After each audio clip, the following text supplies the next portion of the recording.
मन पहुना गुरु बिन जैबा कौन बाटी। आर जैबा कौन बाटी, जैबा कौन बाटी। मन पहुना गुरु बिन जैबा कौन बाटी। मन पहुना। अरे यहाँ तो हिंदू तुर्क बने हो, बीच लगायो टाटी, बीच लगायो टाटी। यहाँ तो हिंदू तुर्क बने हो, बीच भरम की टाटी।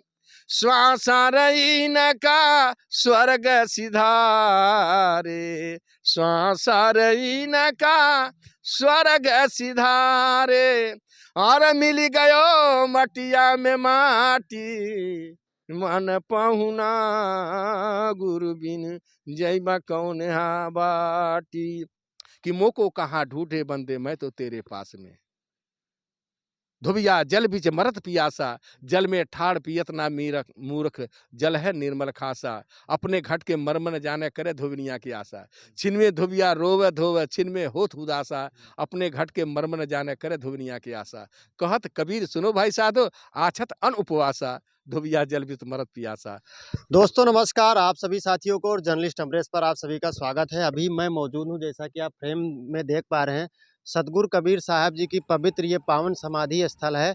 और सतगुरु कबीर साहब के बारे में कौन नहीं जानता है। एक ऐसे पुरुष थे, एक ऐसे युग में उनका जो जन्म हुआ, जो पूरे विश्व में उन्होंने मानवता को संदेश दिया। अगर यूँ कहा जाए कि तथागत गौतम और कबीर, और अगर भारत के इतिहास में भारत के लोगों के उत्थान में अगर देखा जाए तो बाबा साहब भीमराव अम्बेडकर, अगर ये पुरुष अगर नहीं आए होते तो भारत के अधिकांश आबादी के लोगों को आज जीवन जीने का अधिकार नहीं मिल रहा होता। तो मैं ज़्यादा कुछ बात नहीं करूंगा, हमारे साथ गुरुजी हैं, हम आप ही से जानने का प्रयास करेंगे कि कबीरदास साहब कौन थे और समाज के उत्थान के लिए उन्होंने क्या किया। गुरुजी बहुत बहुत स्वागत है आपका। बहुत बहुत साधुवाद। पहले तो मैं बताऊं कि कबीर साहब की जिस समाधि स्थली पर आप हैं, कबीर का प्रादुर्भाव 1456 जेठी पूनम चंद सुवारा, श्री कबीर साहेब का जनहित काशी में अवतारा। संवत 1456 में उनका प्रादुर्भाव काशी लहरतारा नामक तालाब पर होता है। और शनै शनै उनके जीवन का विस्तार वहाँ बनारस में जो कबीर चौरा है, वहाँ पर उनका लालन पालन होता है। नीर और निमा के आज भी वहाँ समाधि बनी हुई है, जिन्होंने उनका पालन पोषण किया था। और वहाँ से ही कबीर ने एक शब्द कहा था कि देश विदेश से हों फिरा, गांव गांव की खोर। कबीर कहते कि मैं देश विदेश और गांव की गलियों तक भी भ्रमण किया और सबको इस मानवता का संदेश दिया। उसी पक्ष को लेकर के जहाँ पर काशी और ऐसे कुछ धार्मिक स्थलों की मान्यता थी, काश्याम मरण मुक्ति मगहरे से खरगति, काशी मरने वाला मुक्ति और मगर मरने वाला नरक। तो कबीर ने इस पर हंसा और कहा, लोगा तुम ही मत के भोरा, जो काशी तन तजय कबीरा, तो राम ही कौन नहीं हो रहा। काशी मरने से मुक्ति और मगर मरने से नरक, ये तो तुम्हारी नासमझी है। तो इस चीज को, और आपको एक शब्द और बताऊं, जो मगहर शब्द है, मगहर यहाँ लगभग 50,000 के आसपास आबादी होगी। तो मगहर शब्द यहाँ से ही नहीं है, आप रिसर्च करेंगे तो ये मगध से लेकर के लुम्बिनी तक जो एरिया थी, ये भगवान बुद्ध की थी। और इन जगहों पर भगवान बुद्ध ने मानवता का, जो जग के नाम पर शोषण अंधविश्वास में लोग को फंसा करके शोषण किया जाता था, तो बुद्ध भगवान ने सबका विरोध किया, पुरोहितों का जो भी उनका मक्कर जाल था, और सबको सजग किया। तो उन लोगों को लगा कि ये तो देख रहे हैं कि बुद्ध के सारे अनुयायी होते जा रहे हैं। तो एक धार्मिक कथा कहानी के माध्यम से सबको भड़काने का प्रयास पुरोहितों ने किया, और वही शब्द प्रयोग किया कि मगध से लेकर के मगहर में जो मरेगा वो सीधे नरक को प्राप्त करेगा, और काशी में जो मरेगा स्वर्ग को प्राप्त करेगा। तो ये मगध से लेकर के लुम्बनी तक एरिया, ये मगहर के नाम से जाना गया। तो उस शब्द को कबीर ने एक, जो जीवन भर ये कितने फौलादी वो महापुरुष रहे कि जो भी अंधविश्वास, चाहे जो भी पाखंड रहा, चाहे साधु को रहा हो, आज चाहे किसी गृहस्थ का रहा हो, साधुओं को कभी साहब नहीं छोड़ा। आज के साधु होते ना तो कह देते तो हमारे समाज के, हमारे पंथ के हैं, उनको कुछ नहीं कहना चाहिए। लेकिन कबीर ने कहा, क्या कहा, साधुओं को भी डांटा, कहा साधु भया तो क्या भया, बोले ना ही विचार, हते पराई आत्मा, जीभ मान तलवार। साधु क्या हो गया, जबान पर कंट्रोल ही नहीं है, और जीभ ही तुम्हारी तलवार की तरह है, और दूसरे के लोगों की कितनी हिंसा कर रहे हैं। इसलिए कबीर के शब्दों में हिंसा वह हिंसा नहीं है जो एक चौराहे पर कोई बकरा मुर्गे काट रहा है। सबसे बड़ी हिंसा उससे भी कबीर ने कहा कि जो धर्म और पंथ के नाम पर अपने आप को अभिमानी होकर के बैठ करके और दूसरे को निरीह कह रहा, नीच कह रहा, छोट कह रहा है, उसके सदन में कबीर ने कहा, बरसो पापी आही गुमानी, पाखंड रूप छले नर जानी। अरे पुरोहित, तुम अपने आप को अभिमानी बन करके बैठ कर दूसरे को नीच कर रहे हो, तो बरसो पापी, तुम पापी नहीं महापापी हो। तो ये सभी के लिए संदेश हो सकता है कि जो एक समाज में एक मनुष्य मानव जाति को एक जाति के नाम पर, जात शब्द संस्कृत है जिसका शब्द होता है जातः माने पैदा होना, तो पैदाइश तो सबकी बराबर होती है। इसलिए कबीर ने दोनों को बोला, पहिर जनो जो ब्राह्मण हो ना तो मेहर क्या पहिराया। तुर्कों को पूछा, सुनत कराए तुरुक जो हो ना औरत क्या क्या कहिए, क्योंकि धर्म पंडित पुरोहित कहते हैं कि ब्राह्मण असमुखासित बाहु राजन्य कृतः उरु तदस्य वैश्य पद भाम शूद्र जायत। तो मान लिया कि मुख से पैदा है और वो कहते हैं कि हम ब्राह्मण हो गए, एक कहा कि हम क्षत्रिय हो गए, पेट से वैश्य हो गए और शूद्र पैर से। तो कहा कि ये कहाँ, ये तो आदम सरासर गलत बात है। ये जब ऐसा होता तो परमात्मा ने ये चारों जगह चार जगह से कैसे पैदा करता है। परमात्मा नाम का ऐसा कोई व्यक्ति नहीं है। इसलिए मैं आज ओशो का एक शब्द पढ़ रहा था, उसने कहा कि लोग कहते हैं कि भगवान जो है इंसान को पैदा करता है, कहा ये बात गलत है। भगवान कभी भी पैदा नहीं कर, भगवान के यदि ड्यूटी होगा, जो जीवन में कभी रिटायर होता ही नहीं है न होगा, वो तो पागल हो जाएगा। तो कहा कि नहीं, भगवान पैदा नहीं करता है, भगवान तुम में पैदा हो जाता है। इसलिए जो फूल खिला है, जो झरने बह रहे हैं, वो कोई खिला नहीं रहे, उसमें परमात्मा स्वयं उस सूक्ष्म रूप से होकर के वह ऊर्जा शक्ति खिल रही है। तो वही भी तुम्हारे जीवन का एक संदेश है कि हम सबके अंदर वो परमात्मा बैठा है। और शायद कबीर ने पूरा जोर, पूरे दर्शन का भाव कबीर ने इसी को कहा कि मोको कहाँ ढूंढे बंदे मैं तो तेरे पास में, धुबिया जल बीच मरत पियासा, जल में ठाड़ पियत ना मीरख मूर्ख, जल है निर्मल खासा, अपने घट के मर्म न जाने करे धोबिनिया की आशा। छिनमें धुबिया रोवे धोवे छिनमें होत उदासा, अपने घट के मर्म न जाने करे धोबिनिया की आशा। कहत कबीर सुनो भाई साधो, आछत अन उपवासा, धुबिया जल बीच मरत पियासा। कहते हैं कि मानो एक जाति है जो अपने जीवन की ऊर्जा को संवारा तो उसके जैसे ऊंचाई कोई नहीं छू सकता है, और ऊर्जा का कहीं डिसबैलेंस हुआ तो उससे बड़ा नरक कोई नहीं खड़ा कर सकता है। तो कबीर हमारे जीवन की ऊर्जा को एक सकारात्मक उल्टे चलने की बात करते हैं, और उसी की आज समाज में ज़रूरत है। और उस जीवन को, उस पॉइंट को लेकर के हम कबीर के साथ जीवन का बहुत से एक समाज में जो भटके हुए लोग हैं उनको जोड़ने के काम करेंगे।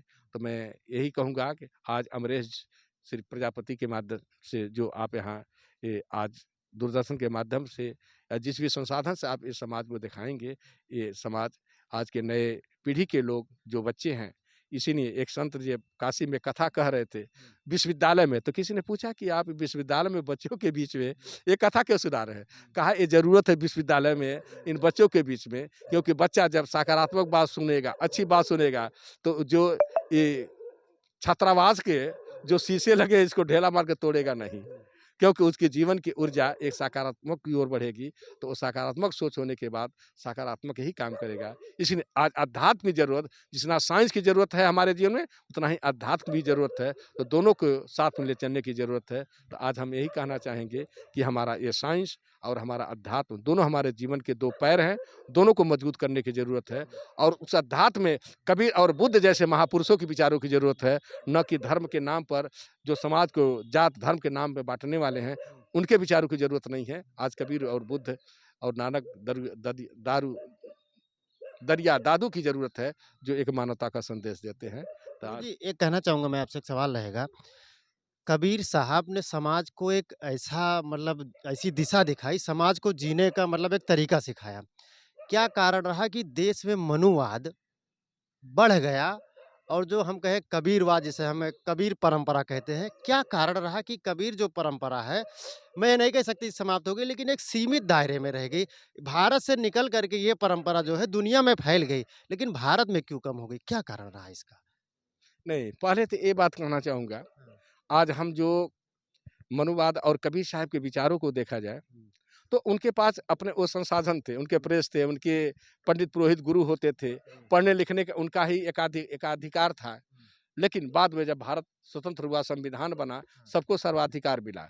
तो आज मैं कहना चाहूँगा पूरे भारत नहीं, पूरे दुनिया में कबीर के विचारों के लोग अनुयायी होते जा रहे हैं, उनके विचार पढ़ते जा रहे हैं। अभी ताज़ा किसी ने बताया खबर कि इलाहाबाद जैसे विश्वविद्यालय में जब 100 रिसर्चर आते हैं तो 80 कबीर पर जोड़ देते हैं और कबीर पर खोज करते हैं कि कबीर का कितना बड़ा ये सोच और विचार है।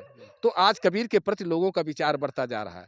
आज मगहर में जहाँ आप खड़े हैं, यहाँ मगहर रेलवे स्टेशन है, जहाँ भारत सरकार ने कबीर साहब की लगभग 35 साखियाँ लिखवाई है।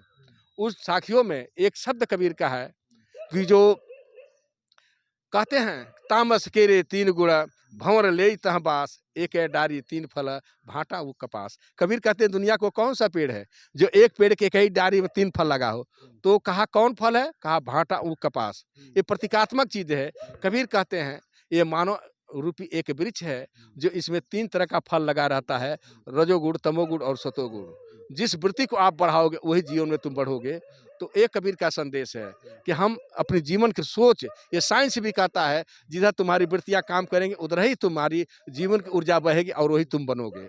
तो यह कबीर का ये संदेश है कि हम एक मानवता के साथ जीवन को जोड़ें और उसको समझें, ताकि हमारा जीवन भी उसी ऊर्जा के साथ बहे और आगे भी हम राष्ट्र और दुनिया के लिए एक काम कर सकें जो सभी के लिए हितकर हो। तो ये कबीर का संदेश। गुरुजी, कबीर साहब की बहुत सारी ऐसी पंक्तियां हैं जिसको हमने ये देखा है कि एक धर्म विशेष के लोग, अगर देखा जाए खासकर मनुवाद व्यवस्था में, वर्ण व्यवस्था में जो शीर्ष शासन पर बैठे हैं, मैं नाम नहीं ले सकता, उनसे क्यों चिढ़न होती है? और मैं आपके माध्यम से कोई एक ऐसा कबीरदास साहब का जो एक भजन सुनना चाहूंगा, क्योंकि प्रातः काल का समय है, जो हमारे दर्शक जिससे एक अच्छा जीवन जीने का प्रयास कर सके, जो उस माया जाल में फंसे हैं उससे निकल सके। हमारी बात को आप समझ गए होंगे। पहली बात तो यह है, आप एक दूसरा उदाहरण है, जब जो पार्टी के सत्ताधारी सत्ता पर बैठे रहते हैं, दूसरा कोई नए इस पॉइंट पर आ सके, उसके लिए तन से, मन से, धन से, हत्या तक वो पहुंच जाते हैं।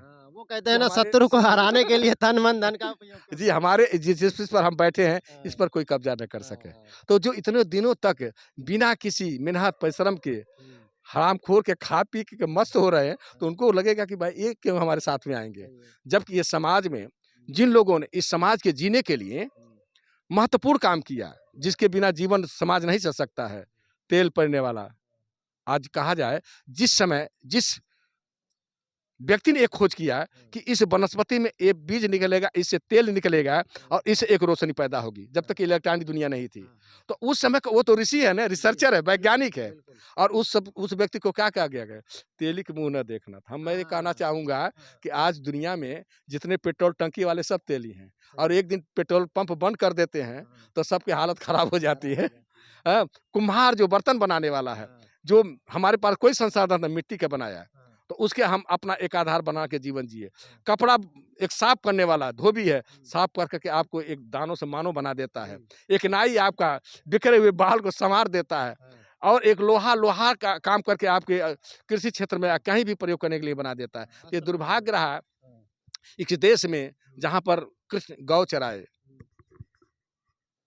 ईसा मसीह जीवन के लिए वो अपना बकरियां चराते रहे, और मोहम्मद साहब इसी तरह से है, नानक साहब, कबीर साहब, सब अपने अपने जीवन का व्यवहारिक काम करते रहे।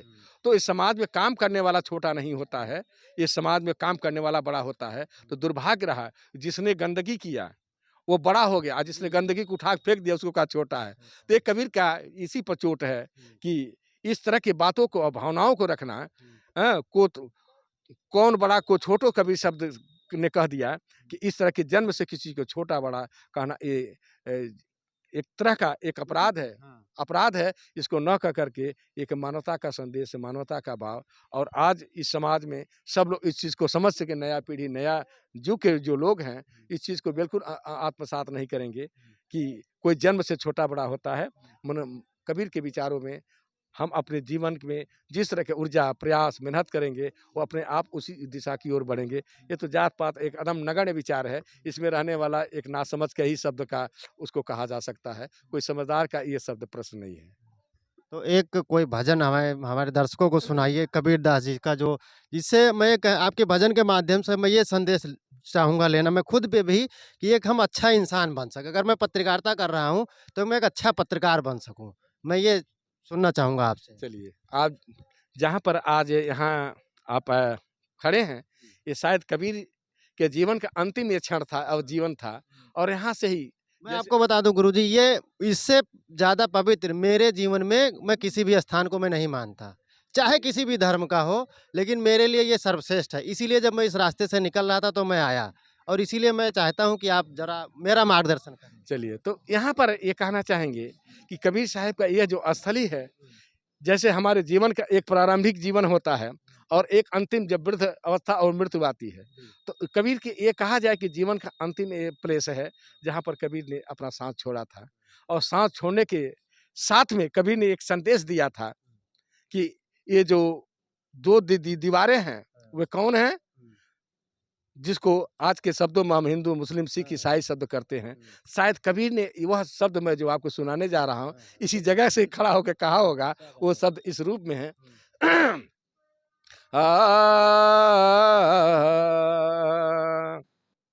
आर आर जइबा कौन बाटी हो, जइबा कौन बाटी, मन पहुना गुरबिन जइबा कौन बाटी।